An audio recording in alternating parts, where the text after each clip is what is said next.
My self professor doctor Deepak Singh, allied science specialist. आज एक topic deal कर रहे हैं जो कि ब्लड शुगर से रिलेटेड एक बहुत इंपॉर्टेंट टॉपिक।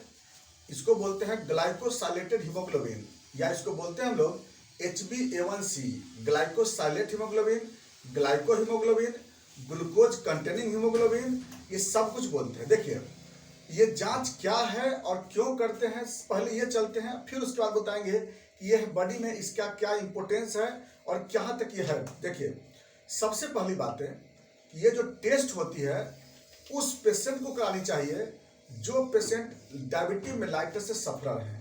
क्योंकि हम क्या करते हैं कि ब्लड शुगर फास्टिंग और पीपी का जांच तो करवा के देख लेते हैं, लेकिन 3 महीने का रिकॉर्ड हम नहीं देख पाते हैं कि उसका पिछला। क्योंकि देखिए जब भी आप शुगर जांच करवाने जाते हैं, बड़ी बात सुनिएगा, जब भी शुगर जांच कराते हैं तो महीना पे जांच कराएंगे। ऐसा तो नहीं कि सुबह और रात दोनों हर समय जांच कराते हैं, तो 1 महीना पे जांच कराने जाते हैं। जब भी जांच कराने जाते हैं तो क्या करते हैं, जब एक नॉर्मल रह के जांच कराते हैं तो होता क्या है कि आपकी ब्लड शुगर फास्टिंग और पीपी जो जांच करवाइएगा तो वो आपको नॉर्मल रिपोर्ट आएगी, लेकिन मरीज का क्या, दवा भी खा रहे हो, दवा भी खा रहे हैं, जांच भी नॉर्मल आ रही है रिपोर्ट में, लेकिन हो क्या रहा है कि डे बाय डे कोई ना कोई कॉम्प्लिकेशन होते जा रहा है। कभी रेटिनोपैथी हो रही है, तो कभी नेफ्रोपैथी हो रही है, कभी न्यूरोपैथी हो रही है, कभी आर्थ्रोपैथी हो रही है, कभी कार्डियोपैथी हो रही है, कभी बहुत तरह के इन्फेक्शन होते जा रहे हैं, इम्यूनिटी कम होते जा रही है, वेट लॉस होते चली जा रही है, और आप जब जांच करवाए हो तो रिपोर्ट नॉर्मल आ रही है। देखिए होता क्या है कि हम लोग यही जगह लापरवाह हो जाते हैं कि हम लोग क्या करते हैं कि बस महीना में एक दिन जांच करवाएं, 2 महीना पे करा लिए, 5 महीना पे करा लिए, देख लिए रिपोर्ट नॉर्मल है, छोड़ देते हैं। देखिए यही वजह गलती होती है। HbA1c जो होती है, ऐसे डायबिटिक मेलाइटस के पेशेंट को एवरी 6 मंथ पे, यानी हर 6 महीना पे ये जांच करवाना जरूरी है। क्यों जरूरत होता है ये भी आपको पूरी बात समझा देते हैं। दूसरी बात है कि जिस घर में जिसके पेरेंट जो होती है वो दोनों पेरेंट्स उसके डायबिटिक मेलाइटस सफर अगर हैं और अगर उसकी उम्र अगर 35 साल से ऊपर हो गई है तो उसे भी ये जांच करवाना जरूरी होता है। नंबर 3, जेस्टेशन पीरियड में, प्रेगनेंसी कंडीशन में ग्लूकोज को सही देखने के लिए, क्योंकि देखिए अगर उसमें भी शुगर अगर बढ़ जाती है तो डायरेक्ट बच्चा पे इफेक्ट आने लगेगा, फीटस पे। होता क्या है कि देखिए शुगर कोई टॉक्सिन नहीं है, शुगर कोई मलेरिया वगैरह का पैरासाइट नहीं है, वो न शुगर किसी तरह का पॉइजन होती है। शुगर आपके बॉडी का नॉर्मल कंडीशन होती है, ऐसे मीठा है, अगर बढ़ भी जाता है तो कोई जल्दी प्रॉब्लम नहीं होती है। इसको जो भी इफेक्ट होती है क्या होती है बाद में पता चलता है, और जो भी इफेक्ट होती है वो क्या होता है, इरिवर्सिबल होता है, यानी कोई ना कोई बॉडी को डैमेज कर ही देता है। इसीलिए क्या होती है कि HbA1c जो होती है हमें करवाते रहना चाहिए, याद रखना होगा।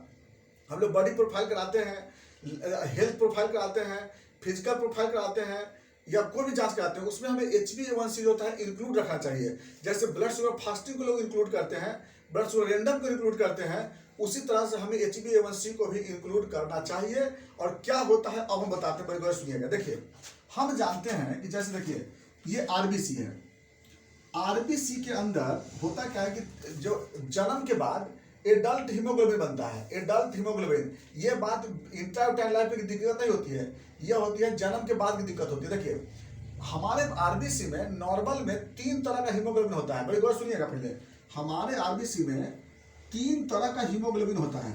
देखिए सबसे ज्यादा 92% जो होता है उसको बोलते हैं HbA1a कहते हैं। HbA1a जो होता है वो ऑक्सीजन कैरियर हीमोग्लोबिन होती है, इसीलिए उसको हम ऑक्सी हीमोग्लोबिन कहते हैं। बड़ी गौर समझिएगा। 2% जो होता है उसको बोलते हैं HbA1b कहते हैं। ये जो होता है कुछ अदर सब्सटेंस को कैरी करता है। जैसे देखिए RBC के अंदर तो माइटोकॉन्ड्रिया होता नहीं है, तो ग्लाइकोलाइसिस जो होते रहता है, ग्लाइकोलाइसिस की वजह से कुछ ना कुछ प्रोडक्ट बनते रहता है। जैसे पायरुविक एसिड बनता है, एसिटाइल कोजा बनते रहता है, ईस्टर बनते रहता है, कोलेस्ट्रॉल तो ये सब जो होता है RBC के अंदर रहता है। तो वो 2% हीमोग्लोबिन जो होता है ना, यही सब अचरा कचरा को कैरी करते रहता है। बाकी जो बच गया 6% जो होता है, ये 6% जो होता है ये आपको बोलते हैं HbA1c कहते हैं। यही जो होता है ग्लूकोज कैरियर होती है। देखिए RBC जो होता है अपने साथ ग्लूकोज को लेकर चलती है, इसलिए चलती है कि न जाने प्लाज्मा में कब ग्लूकोज की कमी हो जाए, कौन जानता है। तो ये क्या करता है कि अपने साथ ये 6% हीमोग्लोबिन जो होती है ये हर समय ग्लूकोज को कैरी करता है। प्लाज्मा का ग्लूकोज घट के 0 भी हो जाएगी ना तो ये 6% ग्लूकोज रहेगा, याद रखिएगा। प्लाज्मा का ग्लूकोज अगर 0 हो जाएगी तो अभी ये 6% रहबे करेगा, क्योंकि आरबीसी को मालूम है कि प्लाज्मा की कोई भरोसा नहीं है कि कखनी ग्लूकोज घटा देगा। लेकिन अगर हमें कमी हो जाएगी तो हम ऑक्सीजन कैरी नहीं कर पाएंगे, जो कि हम बॉडी को वादा देकर पैदा करते हैं कि 120 दिन तक तुमको हीमोग्लोबिन ऑक्सीजन देते रहेंगे। तो अब क्या होता है कि देखिए, तो ये जो हीमोग्लोबिन होती है, जो इसको हम लोग क्या बोले हैं, ग्लाइकोसाइलेट हीमोग्लोबिन कहते हैं। बड़ी गौर समझिएगा, तो ग्लाइकोसाइलेट हीमोग्लोबिन जो होती है, यही जांच को हम लोग HbA1c बोलते हैं। अब ये है क्या, इसको देख लीजिए। बड़ी आगे कहानी सुनाते हैं, बड़ी सुनिए बड़ी गौर से। हम मान के चलते हैं कि प्लाज्मा है, देखिए बड़ी गौर से, ये है प्लाज्मा, और यहाँ प्लाज्मा में कौन सा होता है, आरबीसी। हम जो शुगर का जांच करते हैं वो प्लाज्मा शुगर होती है, याद रखिएगा, वो प्लाज्मा शुगर होती है। जो हम नॉर्मल में ब्लड शुगर फास्टिंग या ब्लड शुगर पीपी जो कराते हैं, वो प्लाज्मा शुगर होती है। देखिए, प्लाज्मा में अगर 100 मिलीग्राम शुगर होता है, 100 मिलीग्राम शुगर अगर होगा, 100 मिलीग्राम पर डीएल बोलते हैं, यूनिट हम अभी शॉर्ट लिख रहे हैं, 100 मिलीग्राम पर डीएल शुगर होती है ना, तो अभी 6% ही HbA1c मिलेगी, याद रखिए बड़ी गौर से।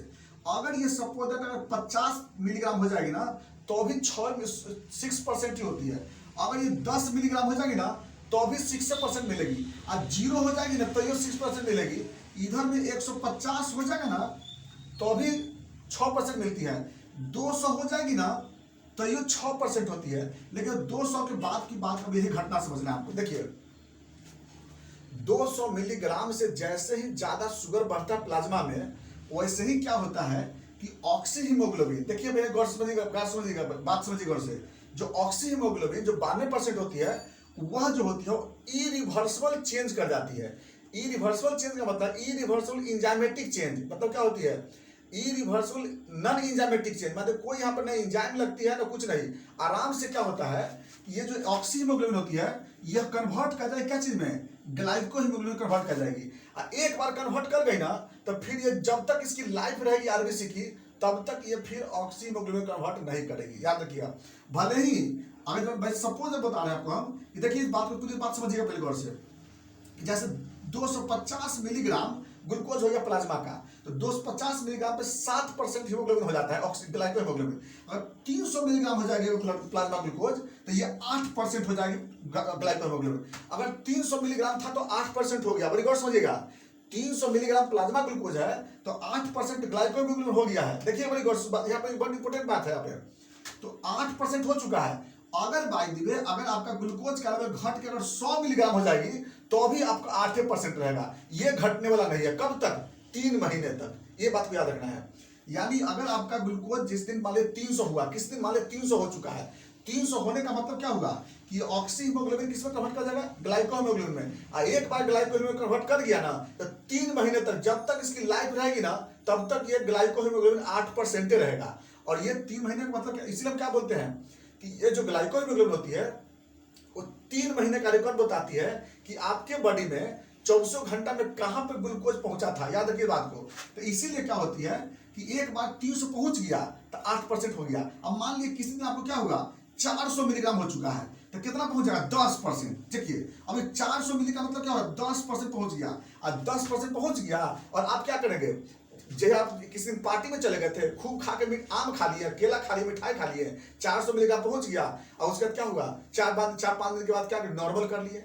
नॉर्मल तो कर लिए, नॉर्मल तो आप 100 मिलीग्राम पे ला दिए हैं, सपोज दैट 100 मिलीग्राम पे ले तो आए, लेकिन क्या होगी, जो 10% पहुंच गया ना, वो अब घटने वाला नहीं है, वो 10 का 10% रहेगा। और जब 3 महीने के अंदर जब भी जांच करेगा ना, तो 10% मिलवे करेगा। तब क्या कहेगा डॉक्टर कि अच्छा 10%, इसका मतलब किसी आज ना आप ग्लूकोज लेके आए हो 100 मिलीग्राम, किसी दिन आपका 400 पहुंच गया था, कुछ दिन पार्टी में गए थे, तो हाँ हम पार्टी में गए थे, हम खा लिए थे हम ये चीज। तब कहे अच्छा कैसे आपको पता चला, तो पता चल गया ना, 4 यहाँ पर आपका 8-10% आपका ऑक्सीग्लाइकोहीमोग्लोबिन हो चुका है। देखिए यही चीज हम क्या बताए थे कि ग्लाइकोहीमोग्लोबिन जो होती है ना, ये आपके 3 महीने का रिकॉर्ड बताती है कि आपके बॉडी में 3 महीने के अंदर कितना ग्लूकोज पहुंच चुका था, याद रखिए। तो इसको हम एक अलग से चार्ट बना देते हैं ताकि आपको समझ में आ जाएगा कि ये कितना मिलीग्राम प्लाज्मा में ग्लूकोज होगा तो कितना तक वह क्या हो सकता है, आरबीसी के अंदर पहुंच जाता है। और एक बार भी याद रखिएगा कि एक बार आरबीसी अगर कंटेन कर लिया, अगर एक बार में ऑक्सी हीमोग्लोबिन ग्लाइकोहीमोग्लोबिन कन्वर्ट कर गया ना, तो दोबारा फिर से रिवर्स नहीं होती है। बड़ी रिवर्स समझिएगा, ये चार्ट को समझना होगा। चार्ट को क्या समझना होगा कि अगर बाय द वे आप ग्लाइकोहीमोग्लोबिन करा रहे हैं, देखिए अगर आप HbA1c करा रहे हैं, HbA1c करा रहे हैं, इधर में प्लाज्मा ग्लूकोज है, प्लाज्मा ग्लूकोज। देखिए हम ऐसे चल रहे हैं अगर बाय द वे किसी पेशेंट का 6% HbA1c है ना, 6% रिपोर्ट आ रही है, इसका मतलब कि उसके प्लाज्मा में जो ग्लूकोज होगा बिलो बिलो कितना होगा 200 होगी। ध्यान दीजिए, पहले कितना होगी, बिलो 200 मिलीग्राम पर डे होगी। अगर कितना होगा तब 6% होगा तब। अच्छा, किसी मरीज का अगर मान लीजिए 7% हो गया, इसका मतलब क्या हो गया कि उस मरीज में 250 मिलीग्राम पर डे जो है ना, यूनिट एक साथ लिख लेंगे, तो 250 मिलीग्राम कभी ना कभी पहुंचा था उसका, भले ही आज रिपोर्ट नॉर्मल लेके आ रही है। अगर मान लीजिए किसी का 8% हो गया है, इसका मतलब क्या है कि उसके बॉडी में 300 मिलीग्राम जो है ना ग्लूकोज कभी ना कभी पहुंच गया था। अगर किसी का 10% हो गया, इसका मतलब क्या कि उसके बॉडी में 400 मिलीग्राम ग्लूकोज पहुंच चुका था। अगर किसी का 12% हो गया, इसका मतलब क्या 500 मिलीग्राम उसके बॉडी में कभी ना कभी पहुंचा था। अगर उसके 14% हो गया, यानी उसके बॉडी में 600 मिलीग्राम जो है ना ब्लड ग्लूकोज पहुंचा था। यानी कि एवरी 50 मिलीग्राम पे 1% HbA1c बढ़ता है। देखिए क्या किया है ना, हम क्या बोले हैं, ये आपको रिकॉर्ड बताया है 3 महीने का कि आपके बॉडी में इतना ग्लूकोज पहुंच चुका था। भले ही फास्टिंग पीपल का रिपोर्ट आपको क्या होती है, नॉर्मल होती है। तो यही है HbA1c, परसेंटेज में रिपोर्ट आता है, जितना परसेंट आवेगी उसके अनुसार समझ लीजिए कि 3 महीने के अंदर इतना ग्लूकोज आपको पहुंचा था। यही है HbA1c। अगर इसमें किस तरह का क्वारी हो, अगर कोई दिक्कत हो तो आप जरूर पूछिएगा, हम कमेंट में जरूर बताएंगे। थैंक्स।